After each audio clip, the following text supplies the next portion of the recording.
Everyone, if we could get seated and the candidates could step forward, that would be great.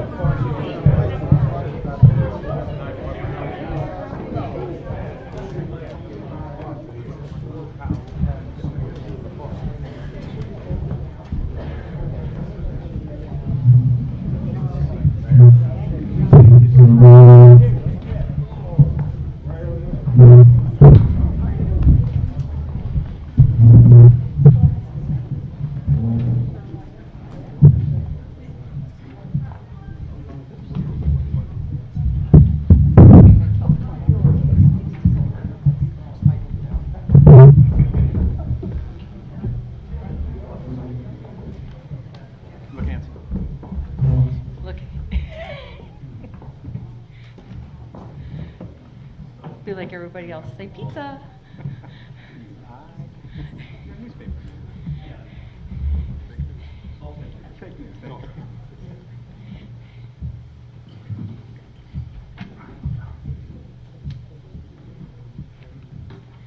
Okay, good evening, everyone. I'd like to welcome everybody here to our candidate night.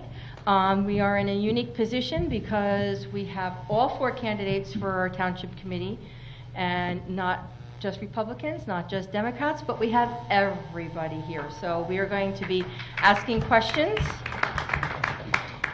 of all candidates so that we as people who are citizens of Hanover Township can be informed voters, so that when we go to the polls on November 7th, we can feel confident in that lever that we pull. Or actually, button that we push now. No levers anymore. I would like to ask everybody to rise for the flag salute, please.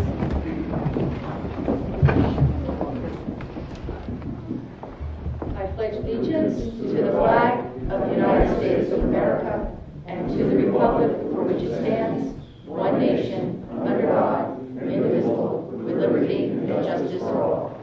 Thank you very much. I would also like for you, if you have a cell phone, to please turn the sound down on the cell phone.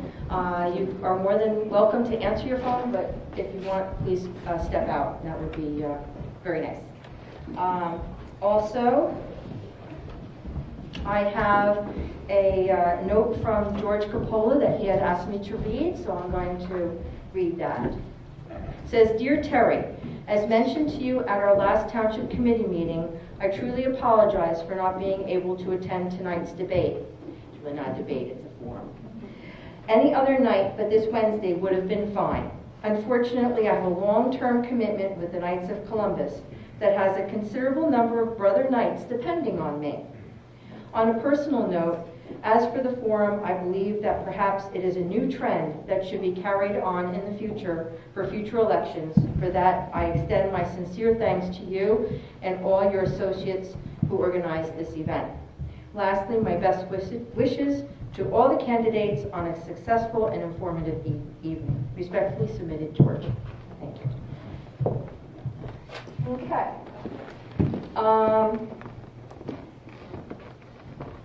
Our candidates that we have up here, they are in ABC order. Okay, I'm a former school teacher. Everybody has to be in ABC order, so that's sort of how that happens. So we have, I'd like to welcome Brian Cahill. We have Richard Dunn, Michael Mahalko, and David Rubin. Okay, thank you. We are going to reserve all applause for the end. We are not going to applaud for questions in the interest of time. The goal is to get through as many questions as possible and still be out of here a little bit 9-ish, okay?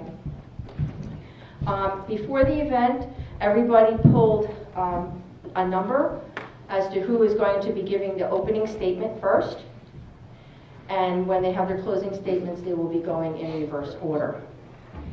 Okay, so with that, is there anything else, Linda, that I missed?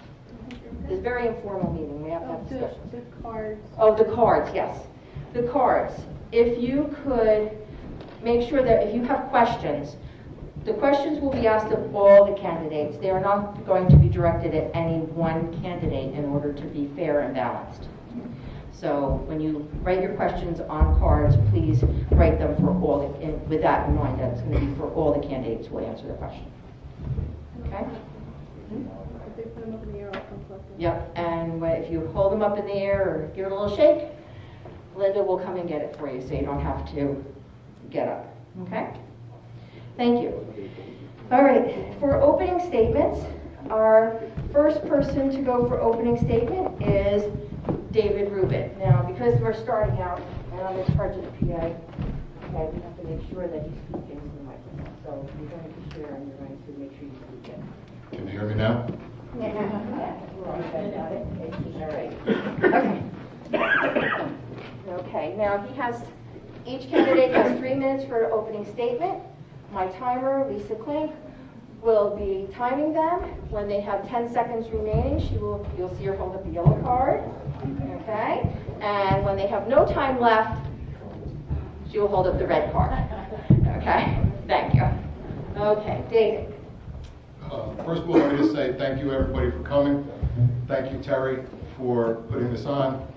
Thank you for the people that are helping. My name is Dave Rubin, as we can see, and I'm running as a Democrat for the Hanover Township Committee. Briefly about myself, I'm a 52-year-old father of 2, daughter Nicolette, age 20, Michael, 17. I'm a retired police officer. I started off in Cedar Grove, New Jersey, so a small town like Hanover. Then I went to the Essex County Prosecutor's Office. In the Prosecutor's Office, I mostly worked in the narcotics squad, and I finished out my career in the homicide squad where I did 12 years. And my final year was part of the United States Homeland Security. I worked there in an undercover capacity out of the Newark office. You know, for years people have always said, you know, my friends, you know, come work in the city, come make money. What are you being a cop for? It's just my nature. I want to serve. And I think it's big, giving service back to the community. I've always been involved in different charitable events. I've coached from 2nd grade to, I still coach at Belleville High School now, where I'm the Director of Safety Services and Compliance. So my whole life pretty much has been service. From 21 years old to 52, I've served my community. Now I'm just in a different capacity of keeping kids and faculty and staff safe in Belleville, and I've chosen to take this on to try to serve you guys in a different capacity and give back to the community. In the fact of giving back to the community, I've thought about the stipend that the committee people get. I'm not going to take any of it. I'm going to give it back to the town programs that are in existence or try to formulate new ones. So the stipend, yes, would be coming to me, but it would go back to existing programs, organizations, and with the input of you, the citizens, if we had to start new programs. I think that's a good way to give back, and I'm not doing this for the money. I'm doing this to help you guys out and be your voice. I haven't been a Democrat, from what I understand, forever. So, you know, I've been told by people 50 years, 60 years, I do think there needs to be some diversity. If the polls hold true, you're going to have a Democratic governor and a Democratic lieutenant governor. I think there should be at least 1, if not 2, Democrats on the Township Committee. This way, we get a voice in training. And we're going to, I see that yellow card going up. I'm doing this for diversity on the committee, and I appreciate you listening to me. The red card is going to go up in a minute, so I'll answer the questions when you guys ask them. Okay, thank you. Next is Richard Dunn. Good evening, everyone. As Ms. Baird said, my name is Richard Dunn. For those of you who don't know me, first I want to thank Mike, microphone. Am I being heard now? Yeah. Okay, thought it was close enough, I guess not. Okay. My name is Richard Dunn. For those who don't know me, I first want to thank Ms. Terry Baird for arranging this forum this evening. I know how hard she worked arranging it. I was in contact with her almost on a daily basis, and it was a lot of work, and it's something that I'd like to see continue moving forward in our town for years to come. I applaud all of you for coming out tonight. because you are the voters who want to learn, want to hear about our opinions, and want to know what's important in terms of issues among the four of us. I also want to thank Commander Brian Pillion, because I know Ms. Baird had some difficulty landing a situs for this forum, and Mr. Brian Pillion was willing to offer the American Legion Post for this tonight, so I want to thank him too. For those of you who don't know me, I have lived in Hanover Township for 30 years. My wife Christina and I moved into Whippany on Longview Drive back in 1987. We lived at 15 Longview Drive for 11 years, and then we moved to the other side of town, 59 Hanover Road in Cedar Knolls, New Jersey. We have 4 sons. They are currently ages 20, 24, 27, and 29. It's been many, many years of paying college tuition, and I'm almost at the finish line. I have been intricately involved in this town in various ways. My proudest involvement was from 1988 to 1996, when I served as a member of the Board of Trustees for what is now known as Employment Horizons. At that time, it was known as Morris County Vocational Technical, Inc. It was devoted, if you don't know what the organization is about, to the mainstreaming and development of individuals with developmental disabilities and trying to mainstream them into an occupational lifestyle. We were a small organization back in 1998 when I first joined the Board of Trustees. I became its president in 1992 and served as its president in 1994. I hired then Executive Director Urati Fiore, who lasted there 25 years. She just retired just over a little year ago. And she brought great things to that organization. It expanded on her guidance tremendously. I've also coached baseball in this town. And the red flag is up, so I have no more time. Thank you. Thank you. Okay, third in line for opening statements is Brian Cahill. But get the microphone closer. A little bit closer, how's that? We doing that? Good evening, everybody. As you said, I'm Brian Cahill. First of all, Terry and Lisa and Linda, thank you very much for putting this together. I think it's going to be a great night. As I said, my name is Brian Cahill. I'm new to the area. I moved here in 1965. Starting to learn my way around a little bit now, but my wife and I are both basically Whippany lifers. Grew up here in town, went through the school system. When we got married, we moved to Denville for a few years due to the affordability and just the hot housing market that was going on here in Hanover. But it was our goal always to return to town. And it took quite a while. We actually, Rich, if you remember, Sue and I actually looked at your house on Longview Drive when we tried getting back into town. So, it's a small world. But we did eventually find a house. It took a very long time. Every time a realtor would call my wife, my people would go off and Sue would say, you got to get back to town. There's a house on the market. We need to go look at it. By the time I got back into town, the house would typically be under contract already. So it was quite a challenge. I'm telling this story because now we fast forward to now. The house across the street from me just sold. It was a house that had not been updated in probably 30 or 40 years. They put it on the market on a Wednesday. On that day, there were 8 offers, and it sold for $16,000 more than the asking price. And the house was a wreck, and the work that's being done on it is amazing. But my point is, so from 1992 to 2017, things haven't changed that much. Even through the recession, this town has been in high demand from a residential standpoint and a desire to live here, whether it's to raise families or to stay here as a retired individual. I think we all should be very, very proud of that. I know that I am.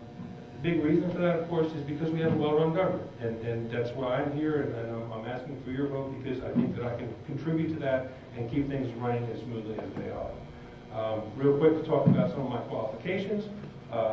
Right now, at this moment, I'm on the Board of Education. I've been on the Board of Education before. It will be when I finish in December, 9 years and 8 months.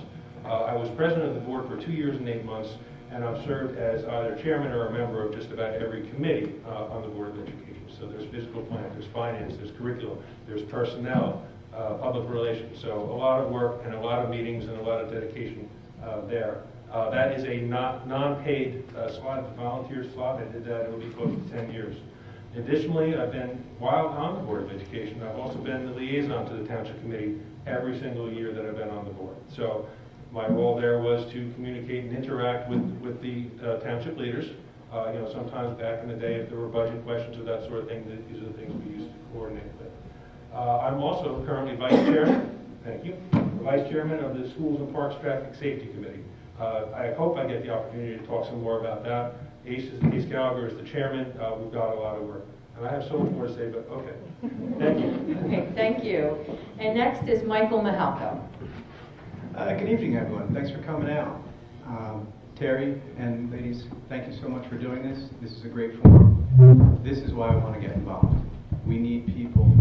We need the interaction. We need to be talking about this stuff. Whether you agree with the way I think or not, we need to have that type of talking back and forth and the input from the town. I think too long we have felt neglected or overlooked, or just that we didn't have a voice. I've been to the meetings, I've stood up and I've argued my case, and I felt that we weren't getting looked at. We were getting overlooked, and at times outside interests were getting more preference than the residents, the people that live here. Let me tell you a little bit about myself, if you don't know already. Again, I grew up in town. My family grew up in town. I have 3 beautiful children. I have a beautiful wife who's very understanding. I have children in all 3 school systems, Whitney Park, Memorial, and B Meadow. I'm a local businessman. I have a property on Route 10. I have a business on Route 10, be it in East Hanover. So I'm very familiar with the importance of small business and the effects that the government has on small business. And also the Route 10 corridor itself. Is that me? The Route 10 corridor is one of my focuses, how we look at that, how we address that, to get some revitalization going on. I am also a fire commissioner. This is my 3rd term. I enjoy working with the firemen quite nicely. They're a great bunch of guys. We have a lot of things going on, some really exciting stuff going on. I know people have seen that firehouse, and the question I get every time I mention is, what's going on with that firehouse? And if I had a nickel for every time, we could probably pay for it. But there's some exciting stuff. I don't know if you've noticed, but the construction has started back up again, and things are moving forward. We're progressing nicely. And again, there's some nice stuff in that realm, which maybe we can touch on later, maybe in the closing if we have time. In addition, I'm on the planning board, which gives me insight into a lot of the workings that are going on, especially development. That's a hot topic in our town, development. We all want to see this town grow, but grow responsibly. And we need to take the reins and take it back from some of these developments and developers. I think sometimes things are too intense, and sometimes they are driven by the almighty dollar. And we are in a fortunate position because I fully agree with the way things have been done in the past, without bonding, without debt. There is times that you do need debt. The other card's up again. Again, there's a lot to discuss, and hopefully we'll get to that tonight. Thank you again for all coming out. Okay, thank you very much. Okay, now we're going to get into our questions. Each candidate will be asked a question, and they will have a 1-minute answer time. They have pulled straws, so to speak, to see who goes first for the questions, and Richard Dunn was the lucky individual to be the first person to answer our questions. So again, the answers have a 1-minute time limit, okay? If they have a hot topic and they need extra time, they will raise their hand, and each of them will be given an extra minute so that it is equal and fair for everybody. Okay? Okay. Richard. Thank you, Mayor. Boy, 3 minutes went fast. Okay, our first question is, what are strategies that the town can use to help senior citizens who are on a fixed income remain in Hanover Township near their families? Okay, does anyone need that repeated? Because I have two quick answers to that question. First, we keep on doing what we do in this town. The mayor and the committee has done a great job keeping property taxes down, and that helps keep seniors here in town. The second is, if Ambassador Phil Murphy is elected, he has promised to modify the school funding formula in Trenton. Right now, our property taxes are high in the state of New Jersey.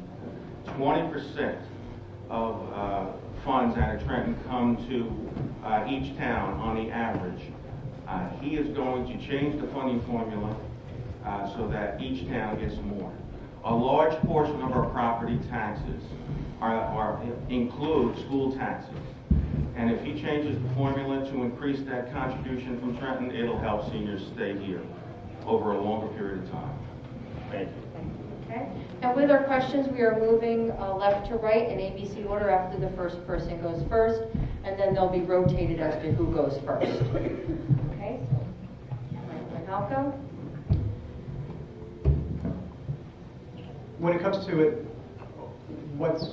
there's two things that come to my mind immediately. Again, cost and services. If we can provide more services that can help the senior citizens stay, obviously that's something that we should certainly address. And the costs that the town can control are certainly taxes. We've done a good job, again, by not incurring debt, and that helps keep our taxes low.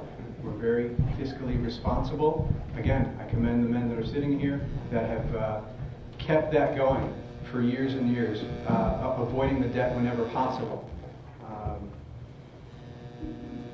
Those are the two. Again, if there's any additional services, again, we should reach out to the seniors. Ask them. Tell us how we can help. Is there one thing that came to my mind was a minivan for the dial ride, just to help them get in and out. Additional services like that, I think, would be helpful. Okay, thank you. David Rubin. Well, I wish I had something different to say, but I echo what has been said. It is our committee that still is serving now, that has served and done a great job with our taxes. Nothing but hats off to them.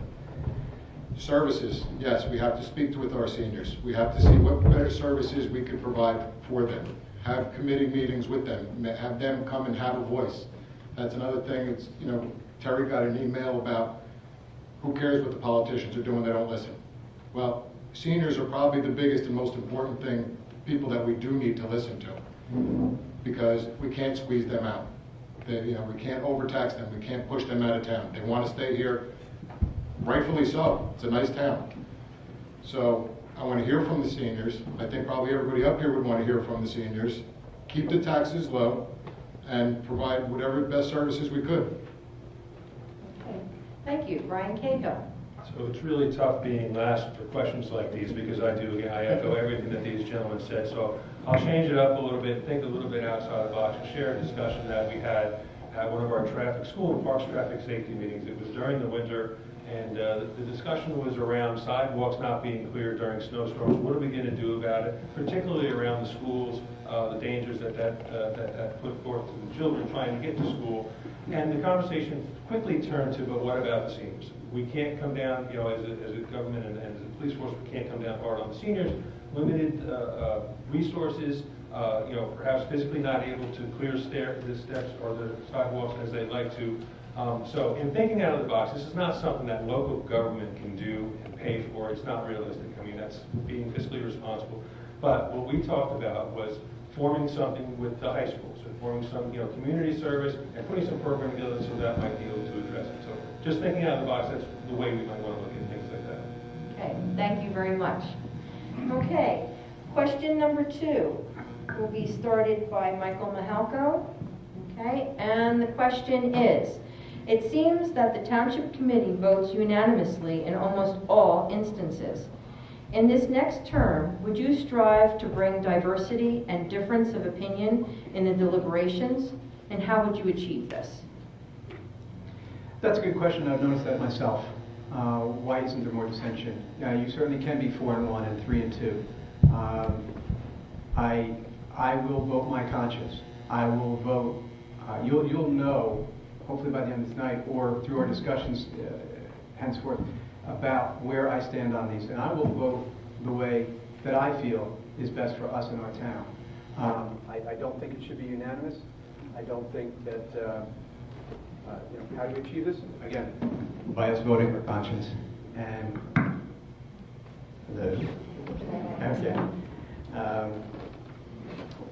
I think a difference of opinion is good. I think it's good to have. That's why there's 5. So we can come up with different ideas and different thoughts. And you may not agree with everything that I say or do, but you will at least get an explanation and a reason why.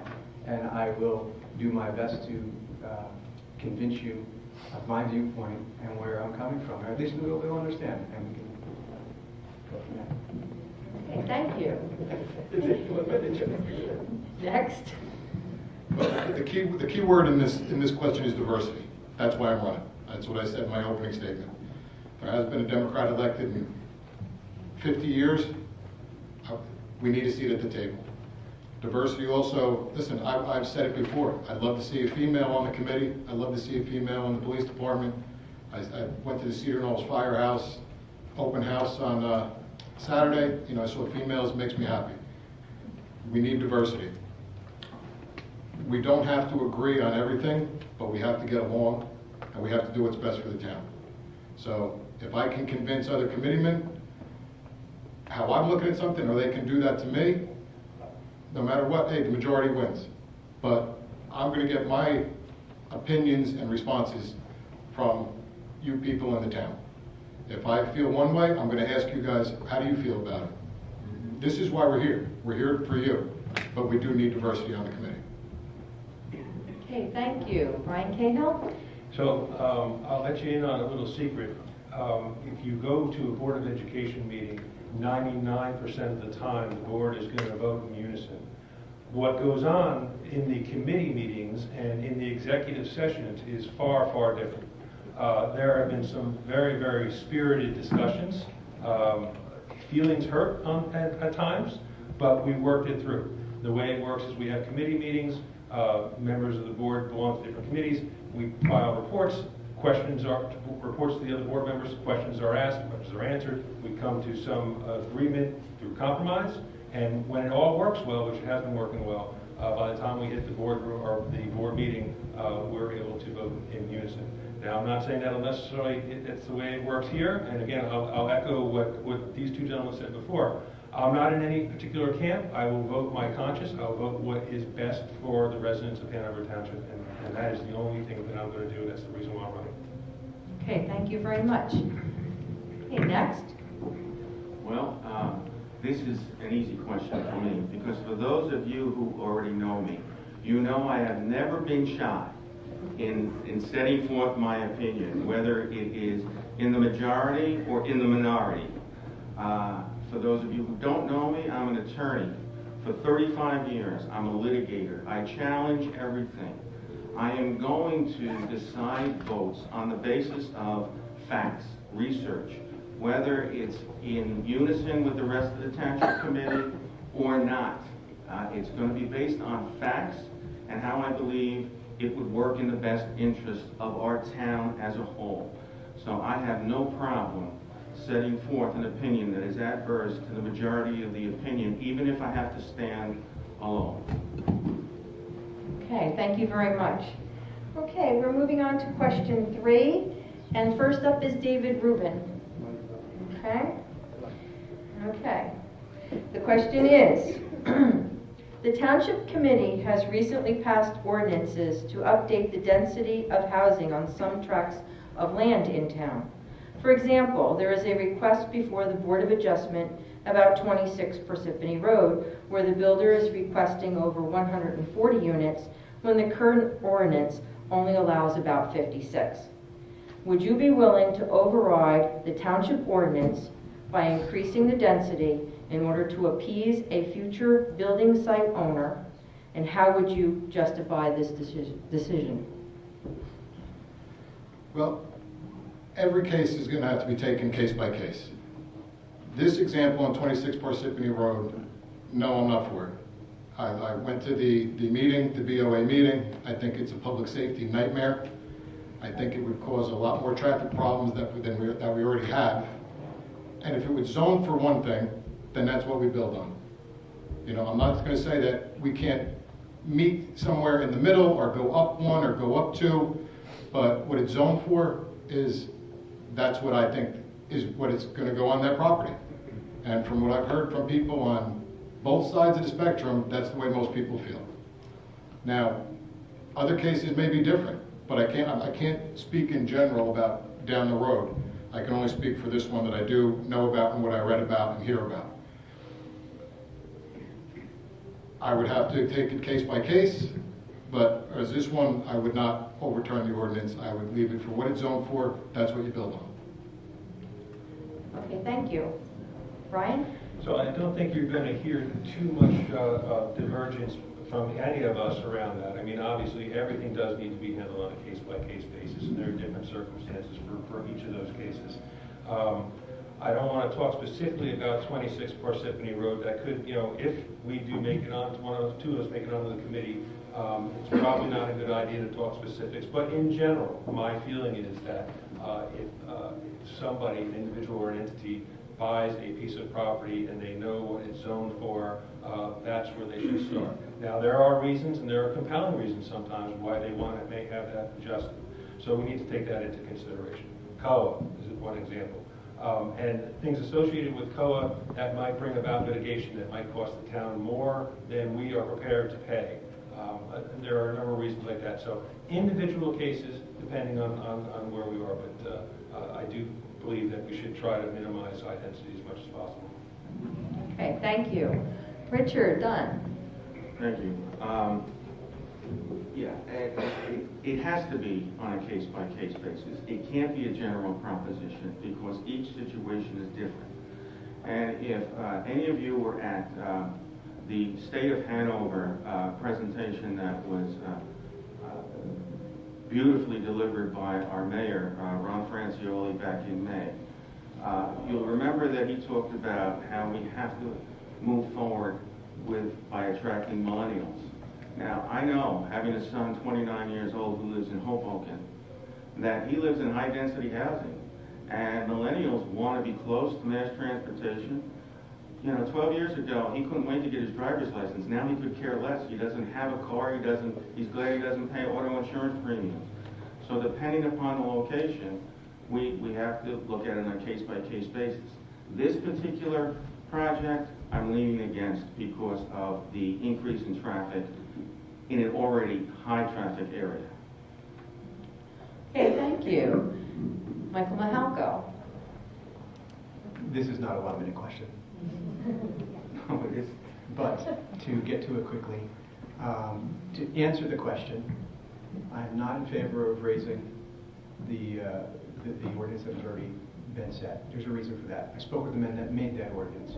It's set because the density on that particular property will match what's across the street. If you increase that density, it's going to be more dense. Again, on other projects, you have to look at this, again, as a case-by-case basis. There are many moving parts when any type of project comes forward like this. COA, which Mr. Cahill touched on, is one of the driving ones. But on the other end, I don't want to change the fabric of our town. We stay in this town, it's a single-family home, we have a nice mix, and I think we're good where we're at. When you look at the town surrounding, there's over 1,000 more high-density units coming in. More to be discussed later. Thank you very much. Okay, on to question 4, and the first person for this one will be Brian Cahill. Okay, ready? Ready. Okay. Recently, there was an article in the paper rating Hanover Township #1 because we have the lowest tax rate in Morris County. Give us some ideas as to how you would keep Hanover #1 by keeping our taxes low. So, just to clarify, it's not the lowest tax rate in Morris County, but in relation to income, which goes to, and the only reason I mention that, I'm not correcting, the only reason I mention that is because it says 2 things for Hanover. A, our taxes are low. We should be very, very proud of that, and we need to stay the course, there's no doubt. And I have no doubt that we can stay the course as long as we continue to grow responsibly and intelligently. But B, it goes back to what I said at the beginning during my intro. The people and the demographic that wants to live in this community has incomes, disposable, or incomes that are high enough to offset those taxes. And that's why we're at 6.4% ratio. It's something that basically, in answer to the question though, really it's stay the course, right? Don't borrow money. Be very, very fiscally frugal and continue to stay the course. Okay. Thank you. Richard Dunn, please.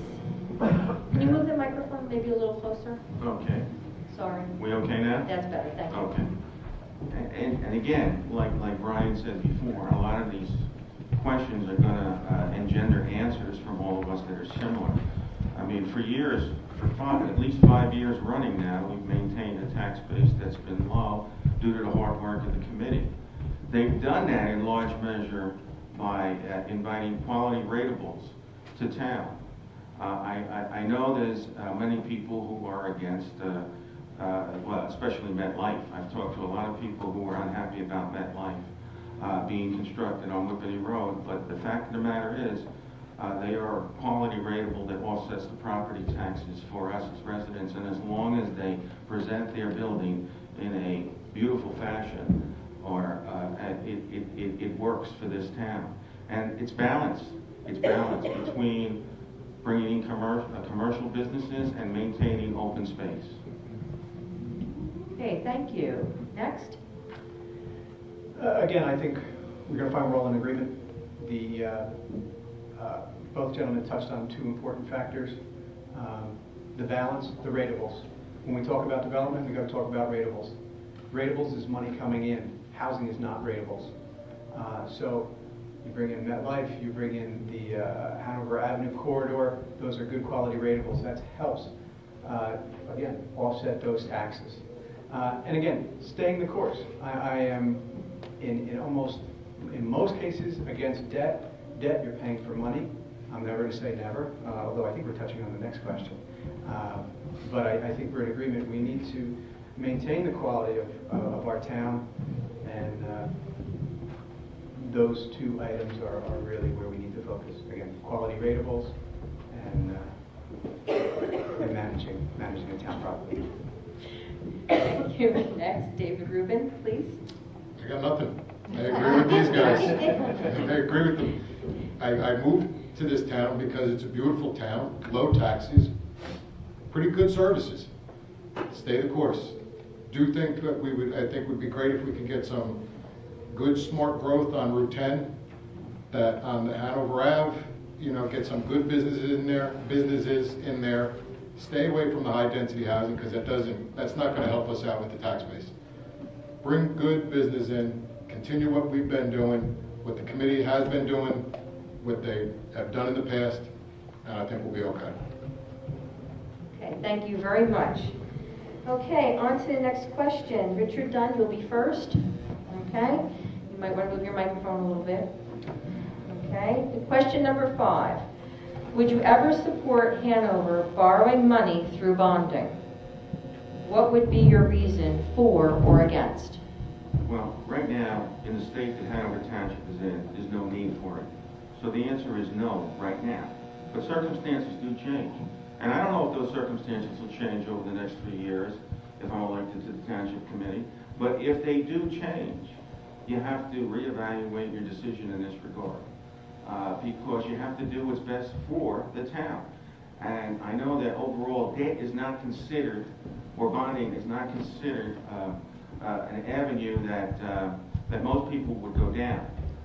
But debt can be managed if it's assiduously handled in the right manner. But for right now, there's no need for us, as far as I understand it, for bonding. So the answer is no. But that could change over time, back and forth, yes and no. Okay, thank you. Michael? As I touched on before, in general, I'm opposed to bonding, I'm opposed to debt. That helped us back years ago when the economy was struggling, not having to pay that debt. Again, you're paying for money. Will I say never? I don't know that I'd ever say never.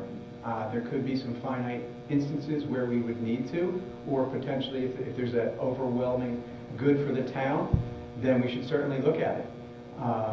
But it also, a good rateable system brings in money, good efficiencies through the town, maintaining the services that we have and the quality of those services really, why is it me? Is where we need to look. Yeah. It has to do with downstairs. So, Working now? yeah. They're using a wireless mic downstairs. Are they hearing us? Yes, you notice that when they sing, it works fine, and when they don't sing, the frequency must be close. Sorry. Okay, next is David Rubin. Same question? 20 seconds for me. No, he didn't No, I take the time. think the point was clear. Under the right circumstances, it could potentially be discussed, but as an overall, I'm going to leave against it. Once again, I agree. At this point, I don't see any reason for it. We have good services, great low taxes. Like I said, we need to bring more good, smart growth, quality ratables to that Route 10 and Hanover Ave area. But I can't say I will never be for bonding. But if things continue, and I think obviously from what everybody's been saying, we will agree on keeping our taxes low. I don't see it happening in the near future. And at this point right now, I'm against it. Okay, thank you. Brian Cahill? Well, I'm going to join the choir. Yeah. You know, as a last resort, I would never say no, but I would certainly look to every other avenue possible. We went through a really rough period a few years back where, you know, we had to take some drastic steps, or the town leaders had to take some drastic steps as far as layoffs and that sort of thing. It was painful, but it was done, and we managed to stay out of debt. Another really good example is, you know, we all have the new garbage trucks, the one-arm garbage trucks. Turned out to be a fantastic idea. We didn't borrow for those. We could have, but we didn't. We saved for half of a truck one year, and the other half of that truck for the next year. Those trucks were about $375,000. We now have 3 trucks. So we have 3 trucks that we own free and clear. We're not paying for the money that we borrowed. I just think that's a really good approach. We are able to do it as a township because of the strong fiscal position we're in. So why not keep doing it that way? Okay, thank you very much. Okay, on to the next question. Michael Mahalko, you'll be first. The question is, now that you are running for Hanover Township Committee, you must realize how much time you need to invest in order to do the job you will be elected for. In the past 6 months, how many Township Committee meetings have you attended? How many meetings have you attended for other boards that meet in town? My wife wrote this. Everyone. I try to make quite a few. When it comes to township committee meetings, right now I'm actually picking and choosing to make sure that they're, you know, if there's really important stuff, I obviously make sure I'm there. That being said, I'm a fire commissioner. We have meetings, scheduled meetings are once a month, but we also have additional meetings that go along with that. I'm part of the relocation committee. We're beginning the budget process, so there's meetings several times a week, several times a month. I'm also on the planning board. That in and of itself meets 3 times a month. So I'm well aware of the commitments that are needed.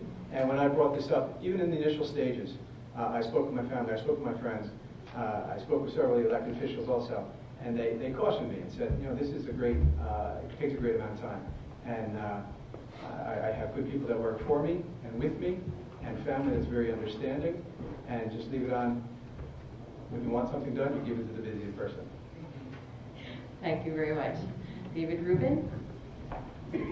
I've got it too. Mike, I know, I get it, you're on different boards and committees. I'm on a few committees in Essex County, so a lot of my time has been spent there. But in the last 6 months, I've been spending my time going to people's houses in town, talking to them on the phone, and meeting them out of places to hear their concerns and their questions of how we can do, what we can do to make the town even better. Okay, thank you. Brian? So in answer to this specific question, I've been to every township committee meeting in the last 6 months except for the last one because it was back to school night for my daughter. So I thought that was a good excuse.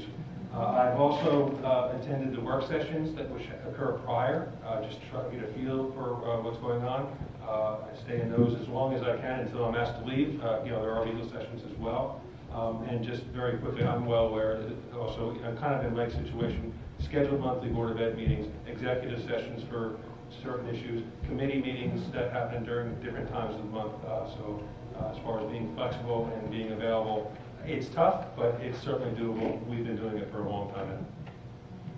Thank you. Richard? Okay, and I too I'm gonna, like Brian, I'm gonna answer this question directly. I've been to 5 Hanover Township Committee meetings in the last 6 months. I too pick and choose those meetings that I think are gonna involve subjects that I'm interested in. However, I will add that if I'm elected, I will be at every Township Committee meeting, all the time. When I was on the Board of Trustees for Employment Horizons, from 1998 to 1996, I attended every meeting we had, especially when I was president of the Board of Trustees, so I take this job very seriously. Okay, thank you very much. I'm going to skip my former question number 7 and move on to number 8. Question 8. Everyone I speak to is concerned about safety in our town. Okay, and Brian, you'll be first on this one. Okay. Everyone I speak to is concerned about safety in our town. The major highways that crisscross our town are an open invitation for criminal activity. We have had increased burglaries, increased density of housing developments, and we also have places like the motel on Route 10 that create an increased need for police officers to handle these situations. In 1981, there were 27 officers. 36 years and a lot of town growth later, there are now 30 officers. Do you believe there is a need to increase the police force in order to protect the citizens of Hanover Township? And how can we possibly pay for more staff with our current budget? What would you do? So the timing of this question is terrific. I had a great meeting with Chief Roddy yesterday, just to get the lay of the land and understand his requirements or what he feels are his requirements. Some fun facts, as it says in the question, basically the manpower levels have remained relatively the same. But if you look, this is from a report in 1992, there were 8,400 police calls to police. In 2016, there were 32,211 calls. Wow. Same manpower. 1,200 arrests last year. So they're busy guys, there's no doubt about it. And I've said this in the past, one of my positions is retail, it's growing, we need it, but retail's in the far corners of the community. That's a problem. I know for a fact that they're out there, fender benders, shoplifting calls, those sorts of things. When they're out there doing that, if something serious occurs in the middle of town, that's a problem. So the quick answer to your question is I think it needs to be looked at. It can't last forever at these same manpower levels. Okay. Thank you. Richard? With that said, though, I think we would all agree that our police force has done a tremendous job, despite the increase of arrests that Mr. Cahill mentioned. And for the most part, I think that our residents in this town have their lives untouched, fortunately, by criminal behavior. Now, yes, 287 and 80 nearby, and even Route 10 provide quick avenues of exit for criminals out of this town, and that is an invitation for crime. But, you know, everything is a balance, and while, yes, we'd like to have a greater police presence, especially for the problems that exist on the hotel we all know about on Route 10, that's an increase in our budget. Where are we going to find that money? If it's worthwhile, we'll find the money, and perhaps we'll find the money through an increase in finances from Trenton over the course of the next 3 years. Thank you. Michael? Brian stole my numbers. No, sorry, Mike. I remember Chief also, and he had said the same. All right, pause this. There you go. Let's get this reserved. Get this reserved. Okay. Maybe I'll move. Okay. Okay. Yeah, there's been a dramatic increase. You know, I've seen it even on the fire department end. We certainly see it on the police end. We need more police. I'm a firm believer in that. The rub is, how do we pay for it? Well, in a perfect world, we need to get in with some more ratables. We need to look at some efficiencies, see if we can pick something else up there. One suggestion was if we were to form a traffic unit, additional revenues could be coming in from citations, from tickets. That could help offset that also. Not what we want to hear, but that also solves a couple problems. A lot of people speeding around town, talking on the cell phone. It would, you're going to get some money coming from that direction. I hate to see taxes go up, but I think this is a necessary evil if that happened. I would work my best not to, but I think that's something that we really need to discuss. Okay, thank you. David? Well, yes, of course, I'm going to say we need more policing in town. We need more cops in town. We need more first responders overall. I met with Chief Friday a long time ago. I have nothing but faith in that man. He's an excellent chief, and he knows his numbers, he knows his stats. He deserves to have more officers that can work for him. We discussed the traffic unit as well. Nobody wants to get stopped by the police and get a ticket, but it does bring a certain amount of money into the town. There's also, in 1987, I started it. For 3 years, we're paid for by a state grant, Safe Cities grant. Now, with the relationship that I have with our senator and assembly people, I would definitely go to them and see about implementing something with, like, in that manner where we could get different grants from the state. The federal government has also been bringing it up because I go to a lot of law enforcement meetings. So state, federal grants give us more cops on the street, protect our citizens. Okay, thank you very much. Okay, question 9. Sometimes there are issues in town which cause many citizens to attend meetings or speak when the floor is open to public comment. Okay, and the first person for this would be Richard. If you find the citizenry strongly for or against a particular matter, would you feel obligated to heed their input? Why or why not? I think that heed is the wrong word. I would consider their input. I would base my decision solely on the facts and the research that go into supporting the facts that lead me to a decision that would best serve the interest of the citizens of this town. I would consider everything everyone would have to say, but there are times that not everything everyone has to say is the right answer to solve a problem, but it would be considered. Okay, thank you. Michael? Yeah, I'm glad Richard picked up on that. Heed is not necessarily the right word to be used there. It needs to be considered. I'm not an expert in everything. So, and this kind of rolls into the next question, which I was reading ahead. Let's take the animal control. I don't know everything about it. I would want to go to those individuals and help, get their support. They know a lot. We have a lot of intelligent people in this town. And we need to get their input and maybe even have them help us solve this problem. That's what we're here for. We're to help facilitate. So yes, I would certainly listen to him, but then I would certainly make a judgment also. If it was right for the town, if it was right for that situation, then we certainly have to. I'm not going to bend just because somebody is yelling and screaming in the gallery. I would certainly want to talk to them, want to explain to them, try to reason, see where they're coming from, and let's figure this out. Okay, thank you. David? My job, if I get elected, is to listen to the people. And I agree with Mike. I'm not going to change my mind if somebody's screaming in the back of the room if I don't agree with what they have to say. But overall, my job is, you're the people that would be, if you elect me, you're the people that are putting me there. So I have to listen to you guys. But heed is, like I said, the wrong word, but I am obligated to listen to your concerns. That's why I'm there. That's my job. I'm obligated to listen.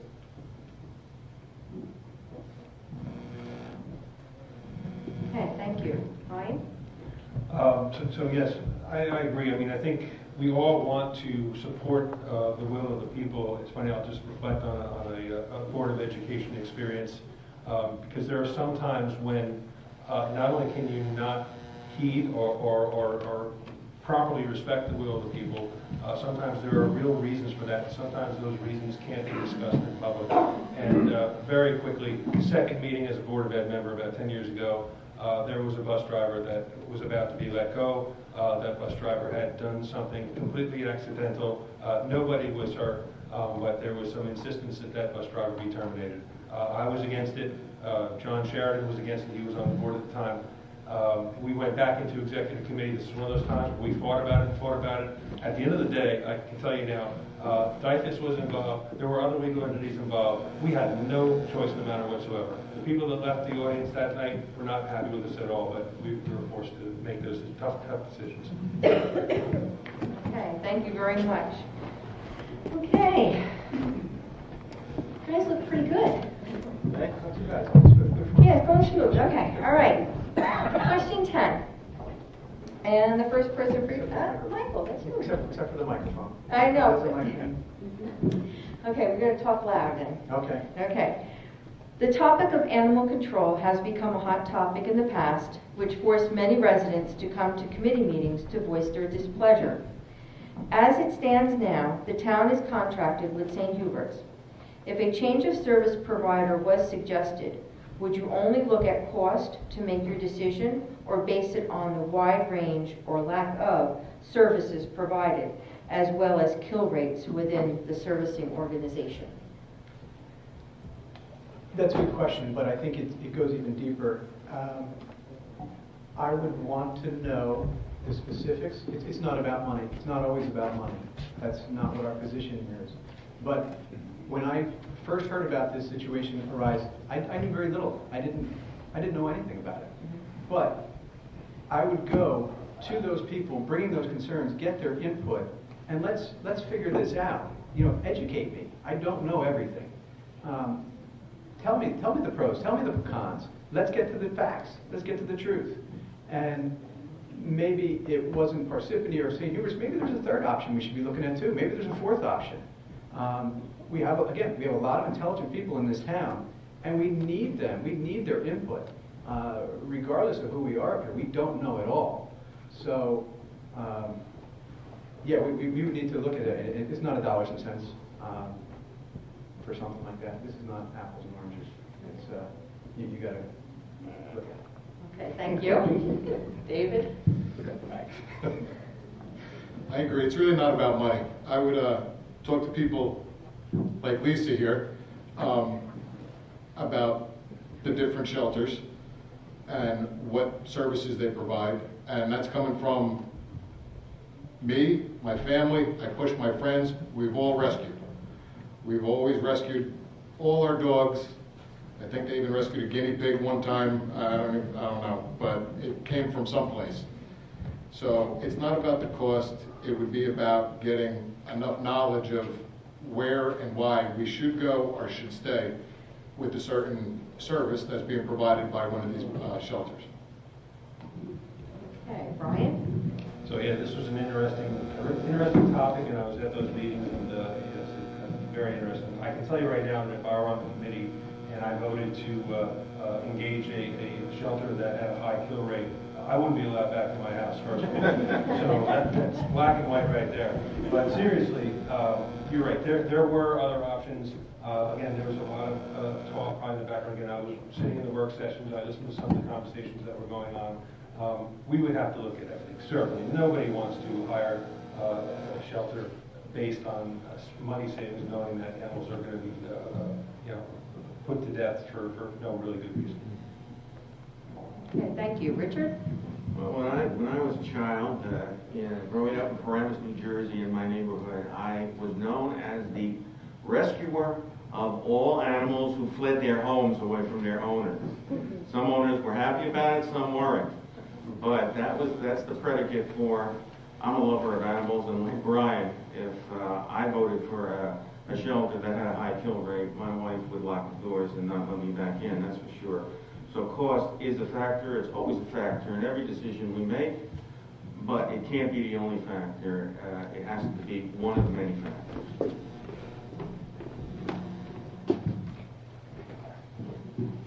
Okay, thank you very much. Take a breath. Okay, question cards. Okay, so now, let's see, starting with David. Okay, we will be taking, Linda has been nice enough to sort through these, read them, rewrite them, and make them legible so that I can read them. so that we have some more good questions for our candidates. Okay, ready? So no more. No more from this sheet, no.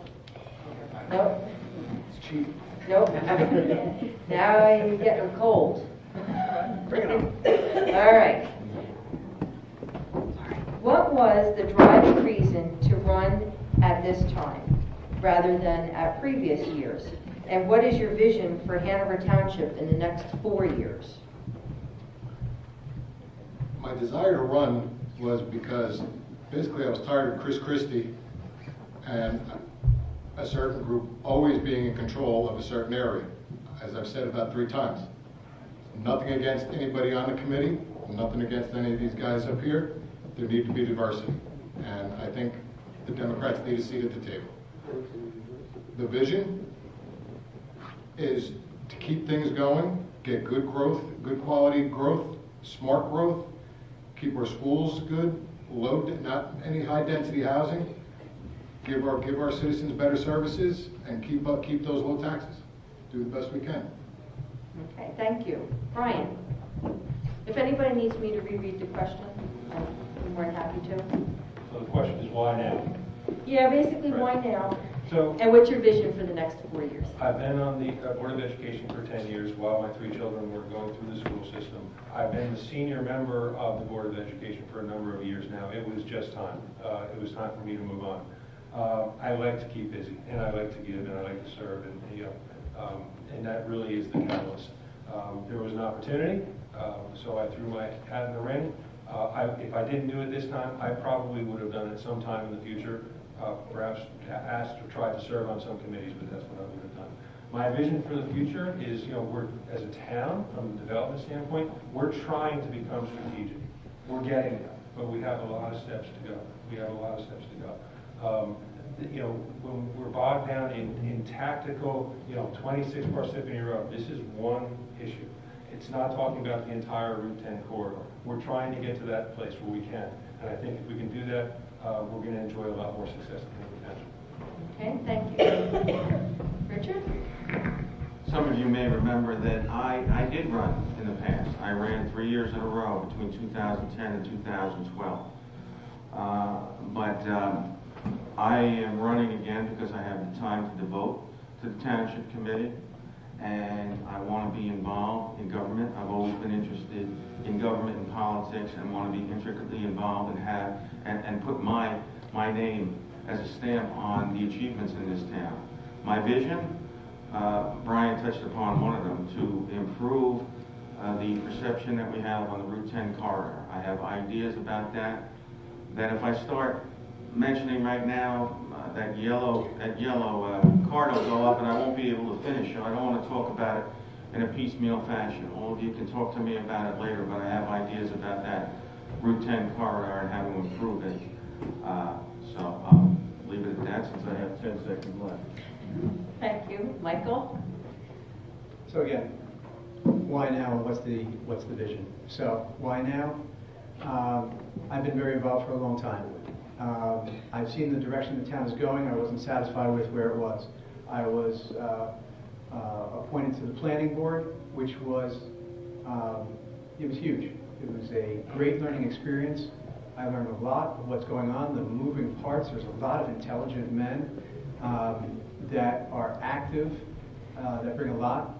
And I think I even brought some too. I brought in a younger perspective of where the families, the children, and the direction are going. And what we want to see in the town. I was a little disappointed with some of the intense development that was going on. So I wanted to do it before things got too out of hand. My vision, again, Route 10 corridor. We've been working on that for planning board for years now. We need to bring in ratables. We need to develop the town in a fashion that suits us. Okay, thank you. Okay, the next question, Brian, you be first. Okay. Question is, can you please share with us your voting record over the last 5 years? For example, how many primary and or school board / fire elections did you vote? Okay, so every primary, every general, every school board election, I will, full disclosure, I voted in one fire commissioner, or sorry, Mike, I'll work on it. One, and that was when somebody who's important to me was running to become fire commissioner. Okay, thank you. Richard? I will echo Brian's answer with one exception. I voted in 2 fire commission elections. Okay, Michael? I voted in quite a few of them.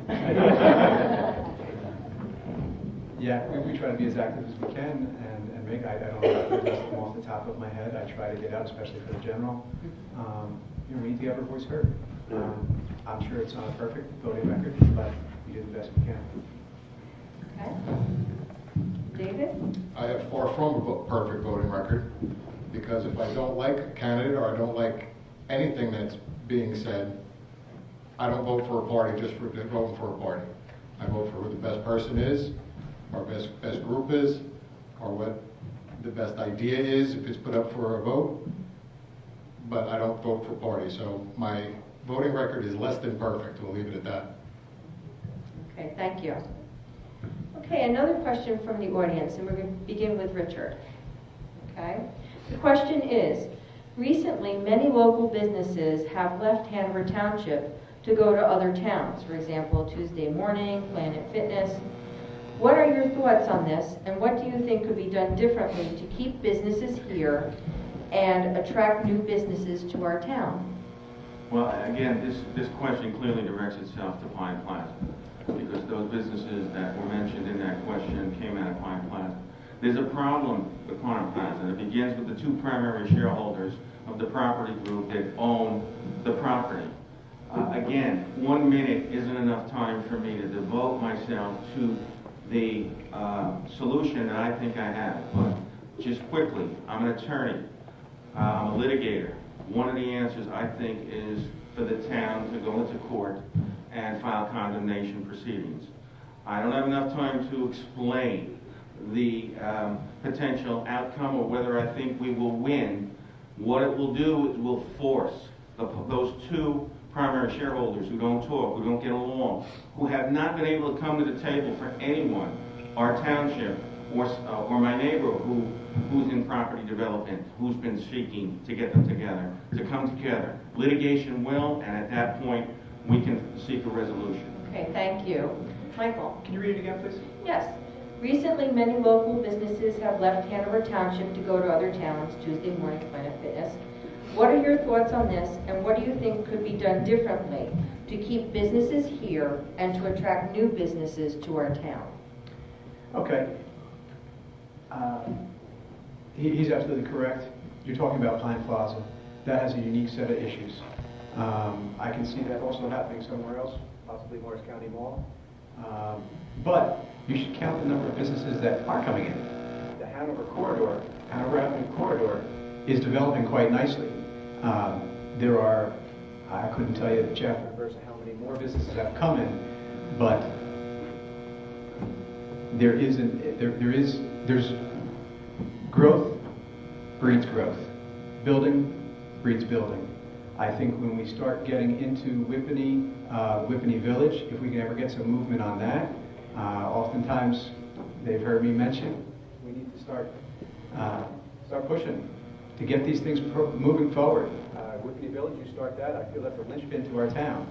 And when people see growth, they're going to want to come to a place that's growing. Okay, thank you. David Rubin? Well, I agree with Mike, and I agree with Rich also. You know, Pine Plaza is horrible. It's a ghost town. But, you know, you go up by the new ShopRite, you go to that whole area, you see all new, nice buildings, new quick checks. It looks good, and I think the more business that does come in that we can attract, which it seems like a lot of businesses are coming in, the more we attract, the more business that will want to come to some place like Pine Plaza if we do work with the owners of those properties. You know, if you build it, they will come. And if we can work with, if Pine Plaza, you know, I keep hearing they use it as a tax write-off. Well, then we got to kind of push their hand. But we are bringing in good businesses. I would just like to see that whole Route 10 get a little spruced up and work with that, and then hopefully the owners of other developments will want to bring their businesses in.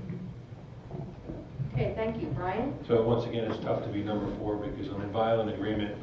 Pine Plaza is a special case. There's got to be some action, separate action there, but the bigger picture really is the Route 10 corridor and what can be done there. And that gets back to what I spoke about earlier, was about having that larger strategy and engaging all the property owners along that route. Some of the land is undeveloped, some of it is underdeveloped or dilapidated. And some of it is okay, but trying to get consensus with everybody and put a larger plan together will be a good tactic, I believe. I mean, the example of that might be Farm Park along Columbia Turnpike and Ridgedale Avenue. There was a lot of work that went into that. There was a lot of agreement and consensus and negotiation that occurred to make that happen. That's the direction we need to go. Okay, thank you very much. Okay, next question. Michael, you're first. Could you give the phone to Michael?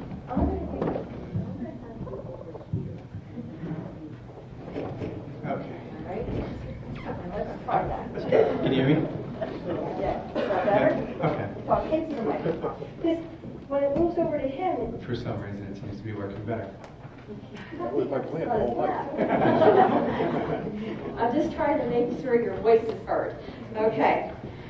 Question is, what issue currently faced by our town or community people do you feel specifically equipped to address? Repeat that one more time.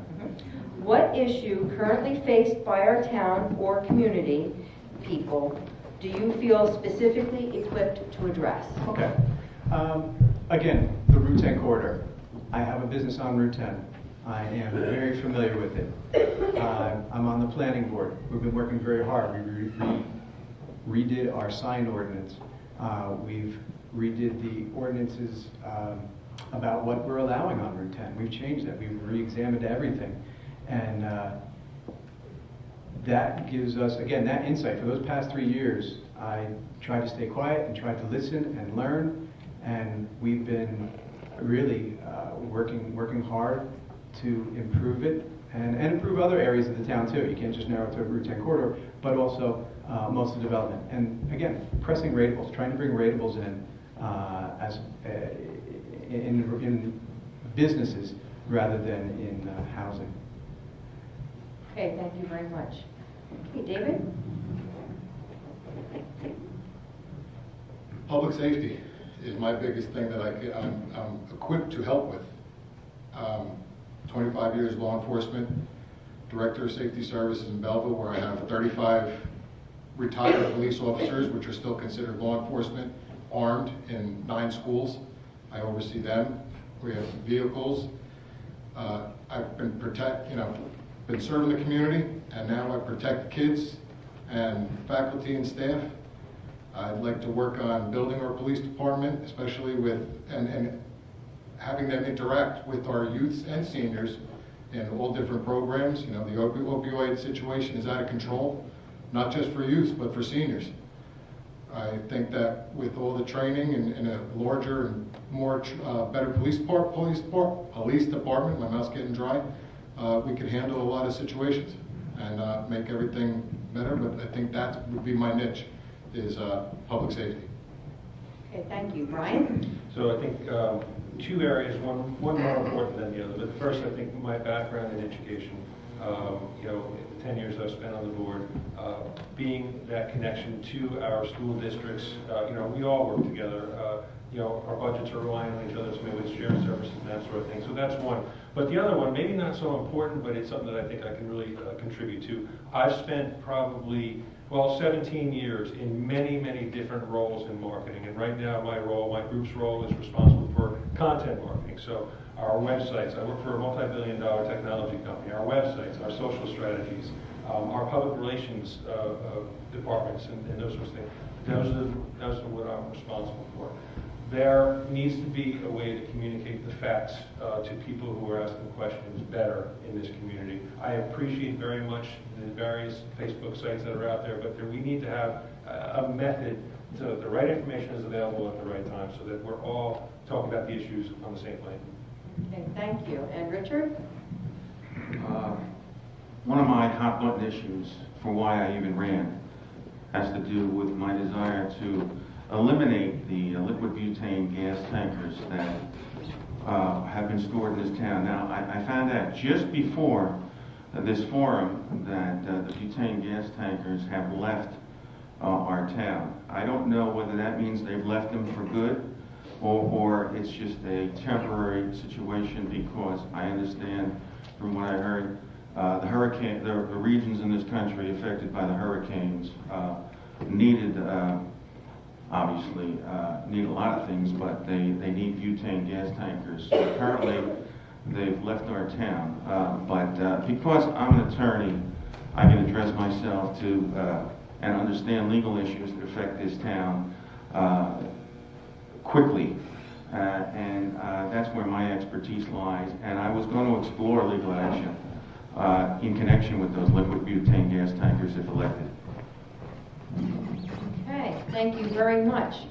That finishes our 1 minute answering of our questions, and now we're going to move on to our closing statements. The closing statements, the candidates will have 3 minutes, and I apologize if I didn't get to your question on the cards, but I am trying to, I have a time person here. I have to follow her directions.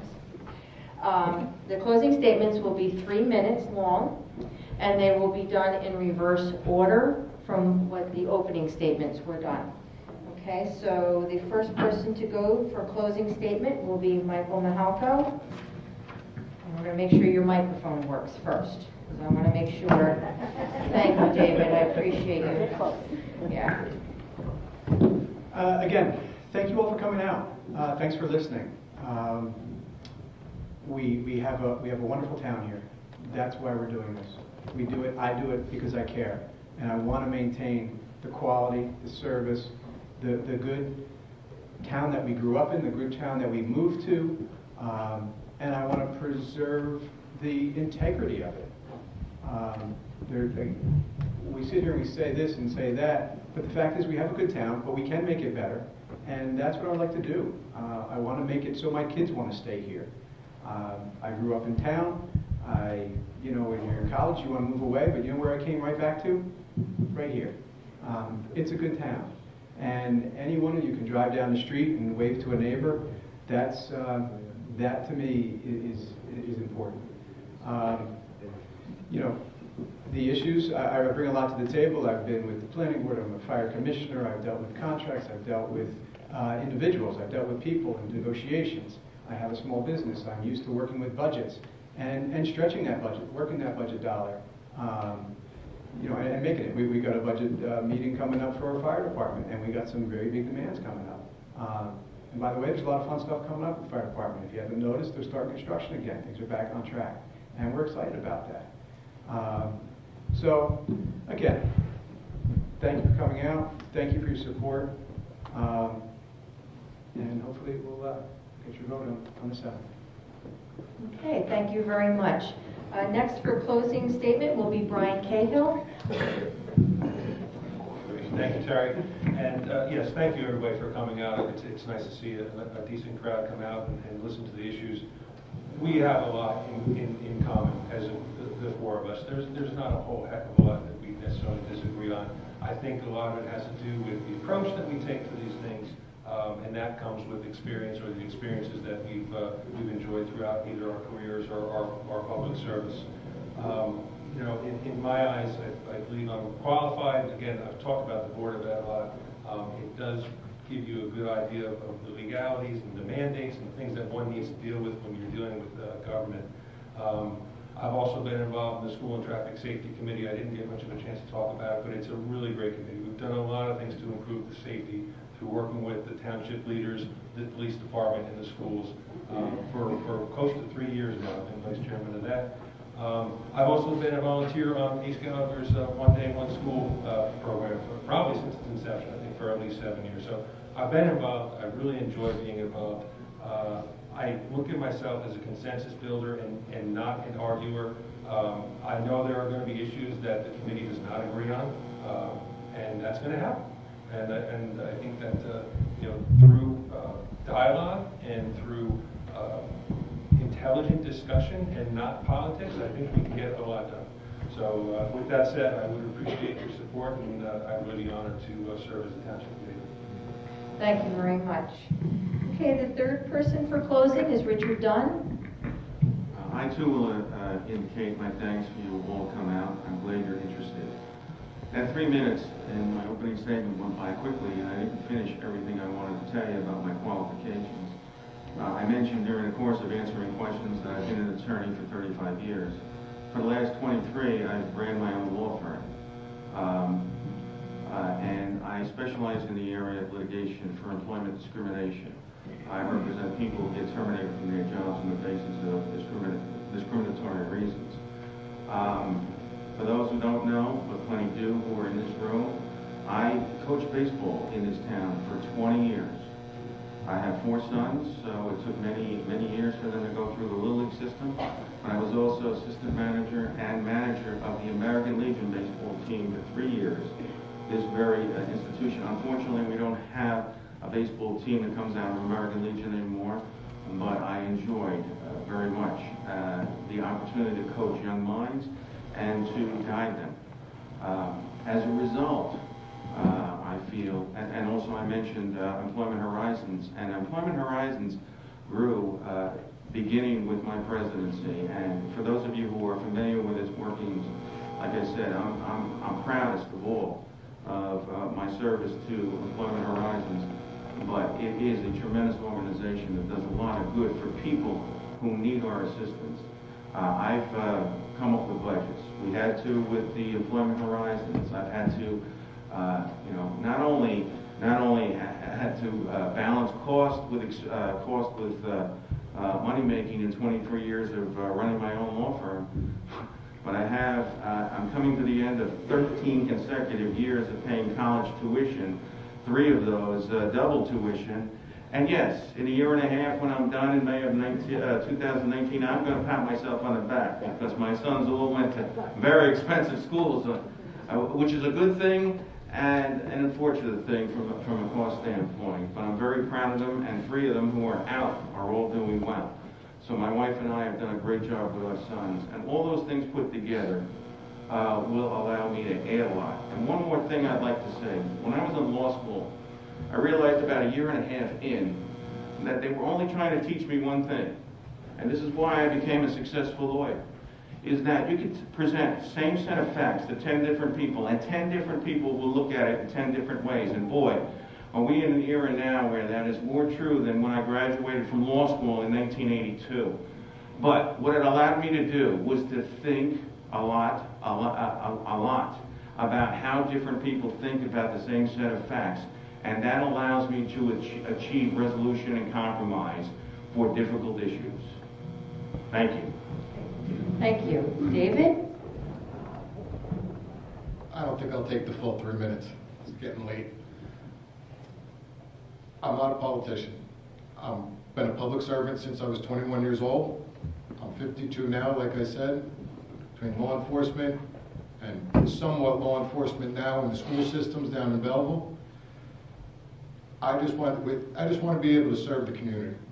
And by me running is just another way to give back to the community. Just to hear your voice and have my voice be at the table representing you. I want to give back to the community. Just like I said before, that's why my stipend won't go to me, it'll go to different organizations or to implement new programs in the town. Bottom line is, I want to have a seat at the table so I can represent you guys at the town. Okay, thank you very much. Thank you very much, candidates. I really appreciate you accepting my offer of coming to this evening because I know how hard it is to do something like that. I hope I did well in making it fair and balanced and nonpartisan. You did a great job.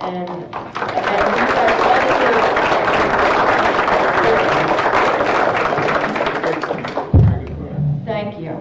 I'd like to thank my... Yeah, no, really. I'd like to thank Lisa, my timer. Okay.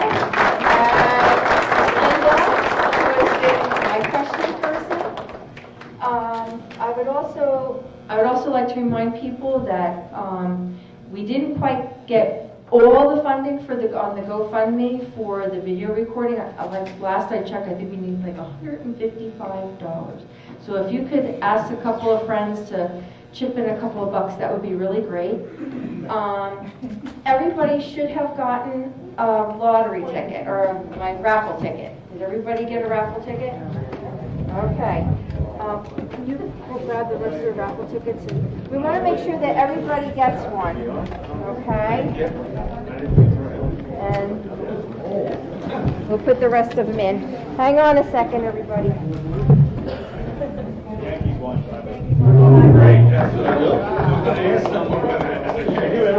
I had a lead when it was 2-0.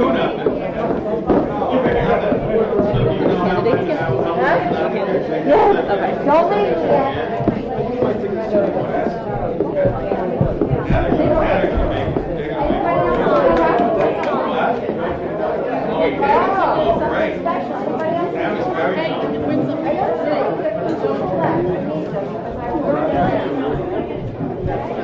It's a consideration.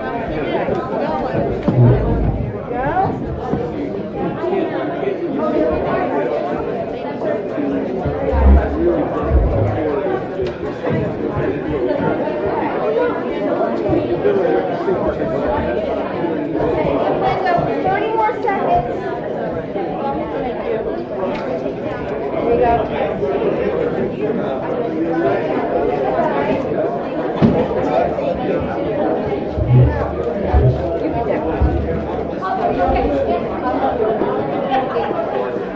Okay, raffle time.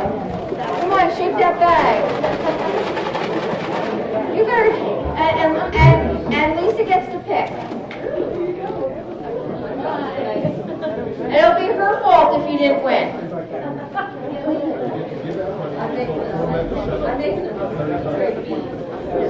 While she's doing that, at the bottom of the agenda, I have a survey. If you could take it, that would be great. It's to analyze my ability to put an event together like this. I will also post it on Facebook for those of you who are on Facebook, so you can go to my Survey Monkey free site, of course. I am a school teacher, 25 years. I look for things for free. Okay. Okay, I don't need a microphone, I'm loud. All right, first winner is 320192. There you go. Okay, and what do you win? A bottle of my very own honey from my honeybees.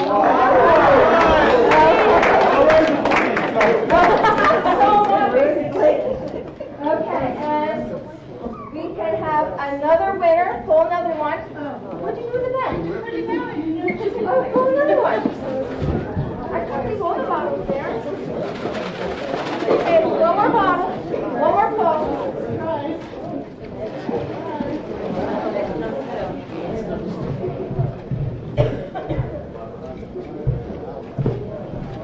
All right, next winner, 320201. There we go. All right! There you go! Congratulations!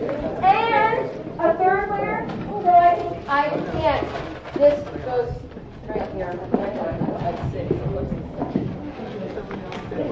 One more. I know, really. No, the candy wouldn't be here. All right, 320167. Oh, hi! Okay, now here you go. You get the whole dish of candy. There you go. Okay. Again, thank you everyone. I really appreciate you guys for